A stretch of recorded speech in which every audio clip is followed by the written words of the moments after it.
कुंवर प्रताप, तलवार नीचे रखिए।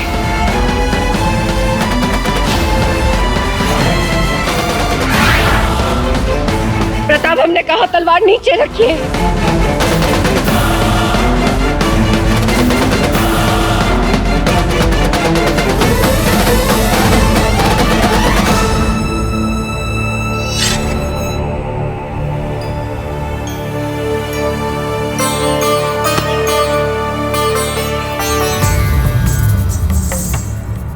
आप रो क्यों रही है छोटी मासा? क्योंकि आप नहीं जानते कि आपने क्या किया है। पर छोटी मासा, मासा तो कहती है कुंवर कि प्रताप, आपको हमारी सौगंध, इस कक्ष में जो भी हुआ इसके बारे में आप किसी से कुछ नहीं कहेंगे। यदि आपके दाजीराज को पता चल गया तो कोई भी उनका क्रोध शांत नहीं कर पाएगा। पर मासा, आपको मेरी सौगंध, वचन दीजिए, किसी से कुछ नहीं कहेंगे। हम सौगंध खाते हैं छोटी मासा, हम किसी से कुछ नहीं कहेंगे। चलिए कुछ खा लीजिए। 2 दिन से आपने कुछ खाया नहीं है ना, इसलिए आपको पता नहीं चल रहा कि आप कितने बावरे हो गए। चलिए, ना मन करे खाइए, हम अपने हाथों से खिलाते हैं। ठहर जाइए कुंवर प्रताप। अब क्या हमें आपको आपके दैनिक नियम भी याद दिलाने होंगे प्रताप? क्या आप इतनी सरलता से नित्य कर्म का अनुशासन तक भूल जाएंगे? जीजा, क्या किया है कुंवर प्रताप ने? 2 दिन से तो इन्होंने कुछ खाया भी नहीं है। हम भोजन कर रहे थे तो इन्हें साथ ले आए। घटियानी जी, प्रताप अच्छी तरह जानते हैं कि हम क्या कह रहे हैं और क्यों कह रहे हैं। छोटी मासा, अनर्थ हो जाता हमसे अभी। हमें अभी अपने नित्य कर्म करने हैं। बिना नित्य कर्म करे हम भोजन कैसे ग्रहण कर सकते हैं? प्रताप, भोजन सामने छोड़कर नहीं जाते। नहीं नहीं छोटी मासा, भोजन से पहले तो नित्य कर्म धर्म है ना हमारा। चलिए मासा। जीजा, कभी कभी समझ में नहीं आता कि किसकी प्रशंसा अधिक करे, कुंवर प्रताप की या फिर आपकी।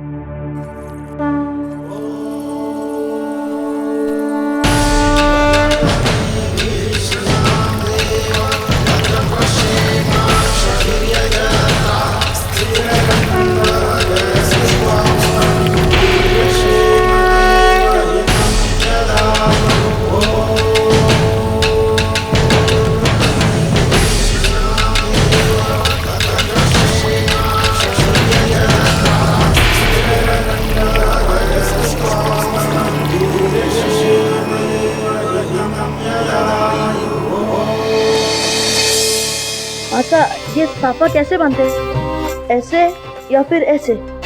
अब तो आप इतने बड़े हो चुके हैं कि अपने दाजीराज तक से सवाल कर ले। पगड़ी बांधनी नहीं आई अभी आपको? लाइए।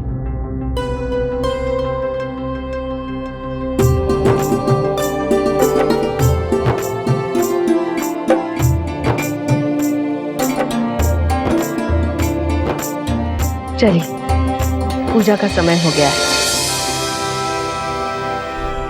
मासा, दाजीराज से हमने वे सवाल इसीलिए किया क्योंकि हम जानना चाहते थे। हमें समझ नहीं आ रहा था कि दाजीराज जैसा प्रतापी राजा अपना धर्म क्यों नहीं निभा पाया।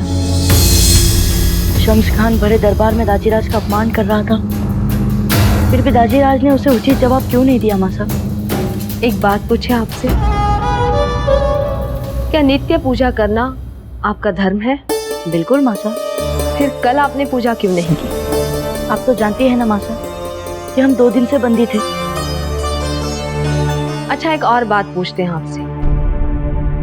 हम सब जानते थे कि शम्स खान की छावनी में सिपाहियों के साथ झगड़ा कुंवर शक्ति ने शुरू किया था। फिर भी जब दरबार में आपसे पूछा गया तब आपने सारा दोष अपने ऊपर क्यों लिया? क्या वहां सब कुछ सच सच बताना धर्म नहीं था आपका? हमने आपकी मात्र 2 घटनाएं ली। इन दोनों घटनाओं में आपको अपना धर्म तो पता था, लेकिन इस धर्म को आप निभा नहीं सके। जब राणा जी ने शेरशाह के सामने समर्पण कर उसे किले की चाबी दी, तब उन्होंने अपने योद्धा वाले धर्म के साथ समझौता किया। लेकिन एक कुशल प्रशासक और रक्षक होने का अपना धर्म कुशलता से निभाया, क्योंकि मेवाड़ की परिस्थिति उस समय मेवाड़ के विपरीत थी।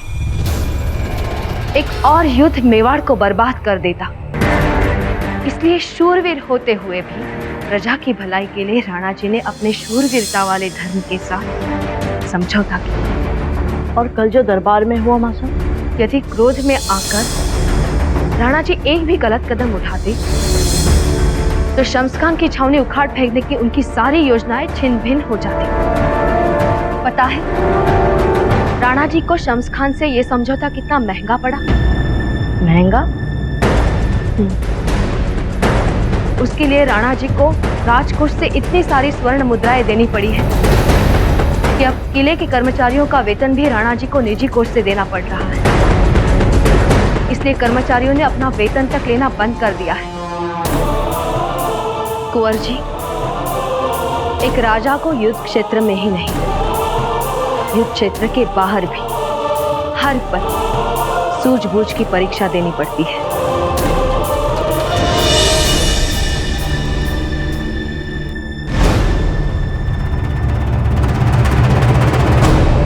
हम समझ गए माँ साहब, हमसे बहुत बड़ी भूल हो गई।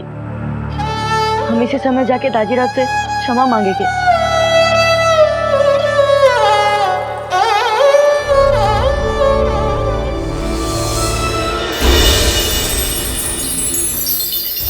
सारी वसूली के बाद आपको गुजारे के लिए आपका हिस्सा हम आपको देंगे।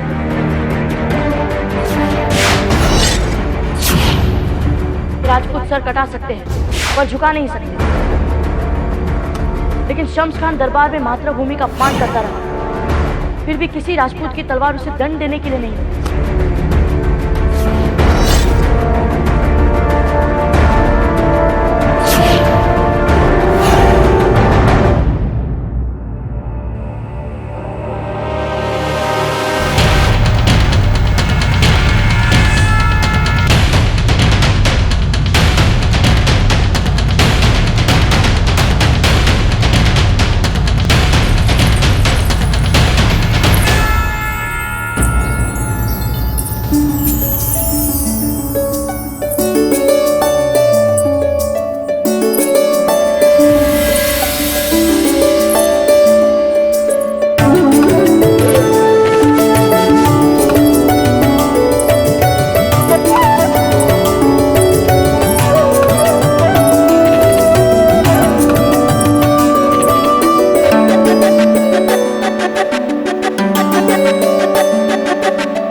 आप जा रहे हैं राणा जी,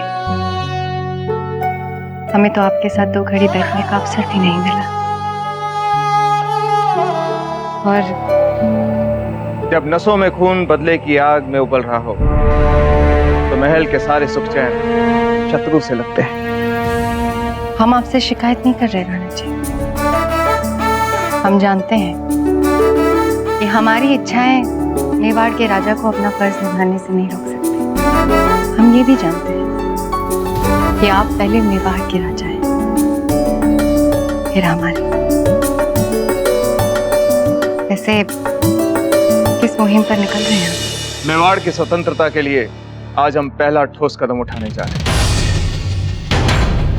आप देखिएगा बटियानी जी, शम्स खान उस दिन और उस पल के लिए पछताएगा जब वो हमारे महल में आकर हमारी प्रजा का और हमारे परिवार का अपमान किया। बहुत पछताएगा शम्स खान। एकलिंगनाथ जी के आशीर्वाद आपकी रक्षा करें। ऐसा क्यों लग रहा है कि आप कुछ पूछना चाहते हैं? नहीं, कुछ खास नहीं, बस यही कि कुंवर प्रताप बंदी गृह से बाहर तो आ गए ना। जी हाँ, आपके कुंवर जी बंदी गृह से वापस आ गए और वो किसी भी वक्त आपको प्रणाम करने आ सकते हैं। अब हमें चलना होगा। कुंवर प्रताप से कहिएगा कि जो पाठ उन्होंने सीखा है उसे हमेशा याद रखें। राणा जी,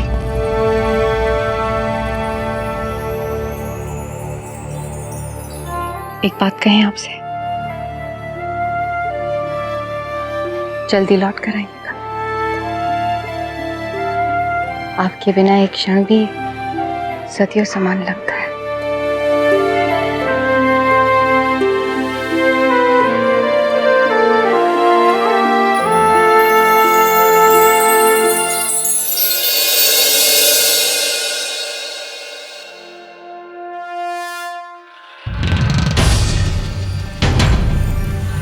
प्रजा की भलाई के लिए राणा जी ने अपने शूरवीरता वाले धर्म के साथ समझौता किया।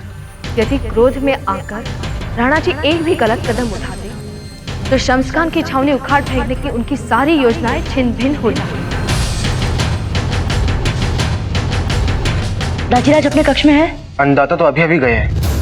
क्या चले गए? जी नहीं,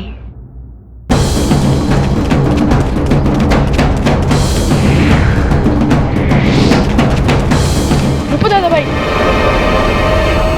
हमें जाने दीजिए। भाई शक्ति, हमें दाजीराज से मिलना है, जाने दीजिए हमें। आपको हमारा इल्जाम अपने ऊपर नहीं लेना चाहिए था। देखिए हमें देर हो रही है भाई शक्ति, हमें जाने दीजिए। हम जानते हैं आपने ऐसा क्यों किया। हमने ऐसा इसलिए किया क्योंकि आप भाई हैं हमारे। नहीं, आपने ऐसा इसलिए किया ताकि आपकी सब प्रशंसा करें, ताकि दाजीराज की नजरों में आप चढ़ सकें। भाई शक्ति, आप जानते हैं दाजीराज से हमें प्रशंसा नहीं, दंड मिला था।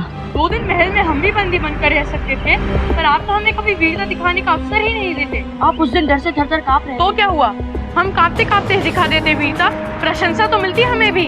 भाई शक्ति, आपको जो सोचना है वो सोचो, और हमने वो किया जो उस समय हमें उचित लगा। अब जाने दीजिए।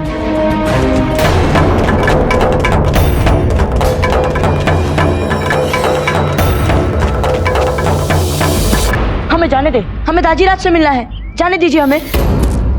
क्षमा करें बाबूजीराज, आपके लिए हमें अन्नदाता के स्पष्ट आदेश हैं कि आपको हथियार बंद रक्षक के बिना किले के बाहर नहीं जाने दिया जाए। देखिए हमें इसी समय दाजीराज से मिलना है, आप क्यों रोक रहे हैं हमें? हमें जाने दीजिए। क्षमा करें बाबूजीराज, हमें आदेश नहीं है।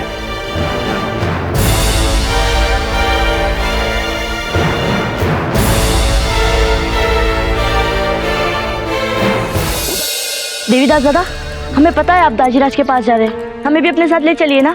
क्षमा करें बाबूजीराज, हम ऐसा नहीं कर सकते, अन्नदाता गुस्सा हो जाएंगे। हम शपथ लेके कहते हैं हम आपके लिए कोई समस्या नहीं खड़ी करेंगे। हमें तो केवल क्षमा मांगनी है दाजीराज से। ले चलिए ना दादा। चलिए।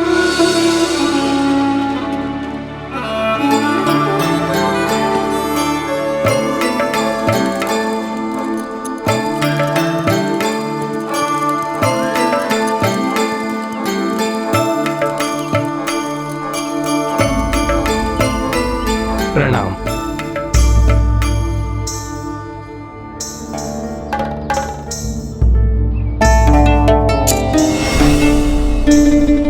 ये तुम्हारी बहन के ब्याह के लिए, पर हाँ, इसे लौटाना मत भूलना। चलिए बाबूजीराज। हुकुम। घबराओ मत, जब बाबूजीराज हमारे साथ बाहर जा रहे हैं तो तुम्हें डरने की क्या जरूरत है। कोई तुम्हें कुछ क्या बोलेगा, डरो मत।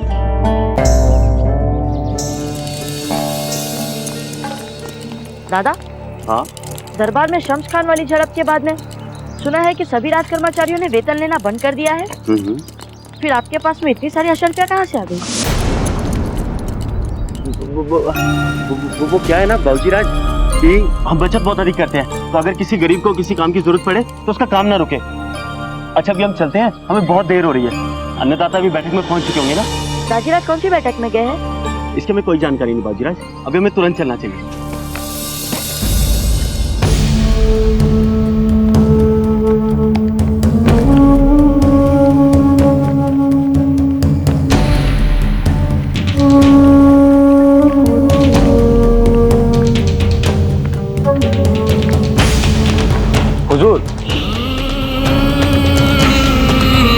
इस वक्त न छेड़ो हमें।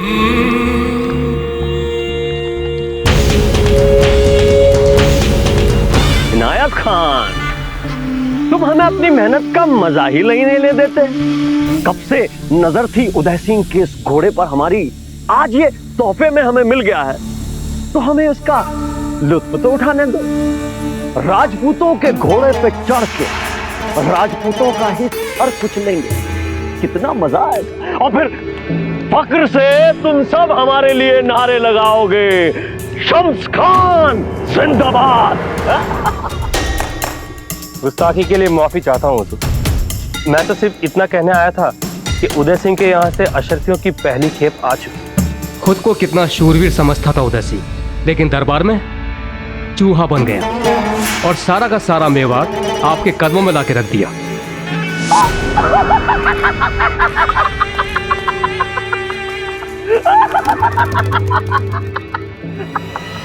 ले जाओ इस बेवकूफ को हमारी नजरों के सामने और खार के रेगिस्तान में तपती रेत में छोड़ना।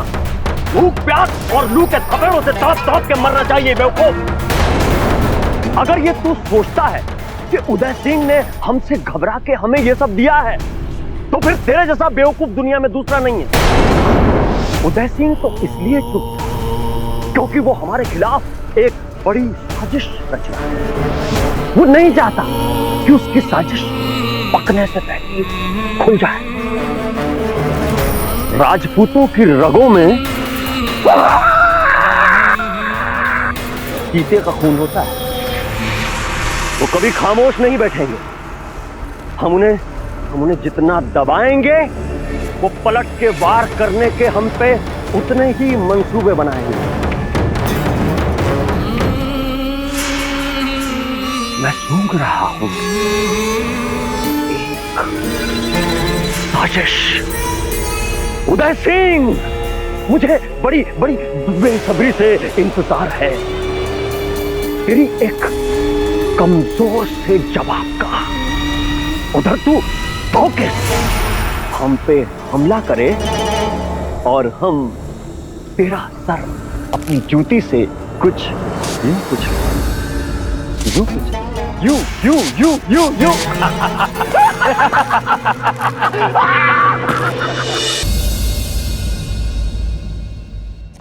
देवीदास दादा, आप हमेशा घोड़े पर हमें धूप से बचाने की कोशिश करते हैं ना, पर जब हमें सारी उम्र युद्ध के मैदान में रहना है तो अभी से धूप में घुड़सवारी की आदत तो डालनी होगी ना। बाबूजी, ये सही है कि आप मेवाड़ के राजकुमार हैं और मैं आपका एक साधारण सा सेवक, मगर भूल चूक माफ। मैंने सदा आपको अपने बच्चों सा माना और फिर बड़ों के होते बच्चों की आंख पे धूप पड़े, ये कैसे हो सकता है? मैंने कुछ गलत तो नहीं कहा ना बाबूजी? हमारे राजपुरोहित ने हमें अपनी योजना के लिए तिथि बता दी। इससे पहले कि हम आप सामंतों के सामने अपनी योजना खोलें, हम आपको एक कठोर सत्य बताना चाहते हैं। मां चामुंडा पर बलि चढ़ाने के लिए हमें अपने कुछ बहादुर राजपूतों के सर चाहिए ताकि मां चामुंडा का आशीर्वाद हमें मिल सके।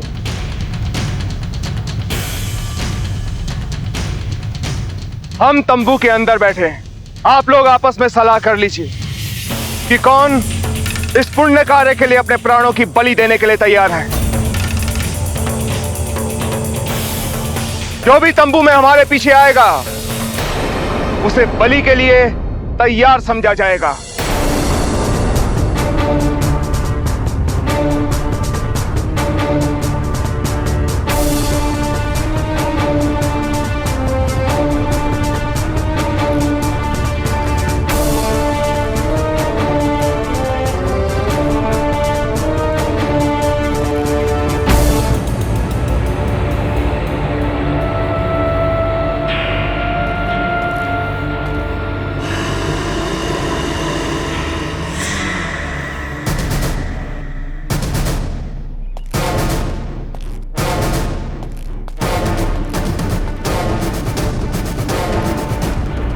रावत साइदास चुंडावत पीढ़ियों से मेवाड़ राज घराने के विश्वास पात्र, मेवाड़ी फौज के हराबल दस्तेदार, मेवाड़ के लिए बलिदान के पहले हकदार।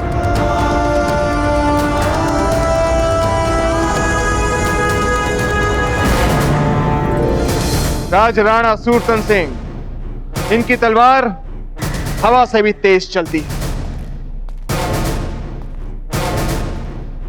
राज राणा बलराम सिंह, जो पृथ्वी के किसी भी घोड़े को चुटकियों में साध सकते हैं। राव प्रताप सिंह, रावत श्री, आइए सांगा सिंह जी, आइए।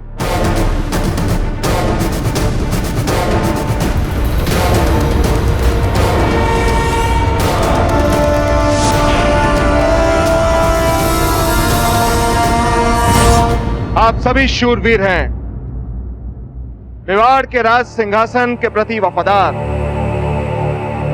आप सब हमारे एक इशारे पर अपनी जान लुटा सकते हैं। लेकिन मैं आपसे पूछना चाहता हूं, क्या यह पर्याप्त है?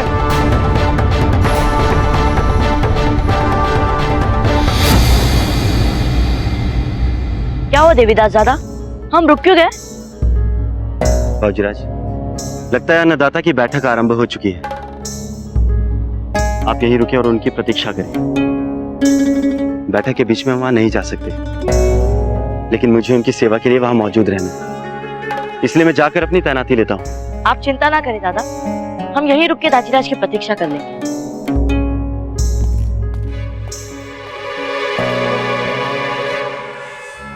हमारे बाप दादाओं ने और उनके बाप दादाओं ने अपनी मातृभूमि के लिए जान की बाजी तक लगा दी, और एक लिंग नाथ जी के आशीर्वाद से वो सफल रहे, स्वतंत्र रहे। इसलिए मेवाड़ सफल रहा, मेवाड़ स्वतंत्र रहा। दूसरी ओर हमने शेर शाह के सामने आत्मसमर्पण किया, और आज उसकी मौत के 41 दिनों बाद उसका सेनापति शम्स खान अपनी छावनी की शक्ति बढ़ा रहा है, हमें पूरी तरह से गुलाम करने के सपने देख रहा है। आज चित्तौड़ के किले पर मेवाड़ का ध्वज नहीं, अफगान का ध्वज लहरा रहा है। क्या ये सब देखकर आपका सर लज्जा से झुक नहीं जाता? क्या आपका मन नहीं रोता? बोलिए, क्या ये लज्जा की बात नहीं है कि हमें अपनी भूमि पर छुप छुप कर मिलना पड़ता है? क्या वो सब कुछ सोचकर आपके मन में उसका खून बहाने की इच्छा नहीं हुई?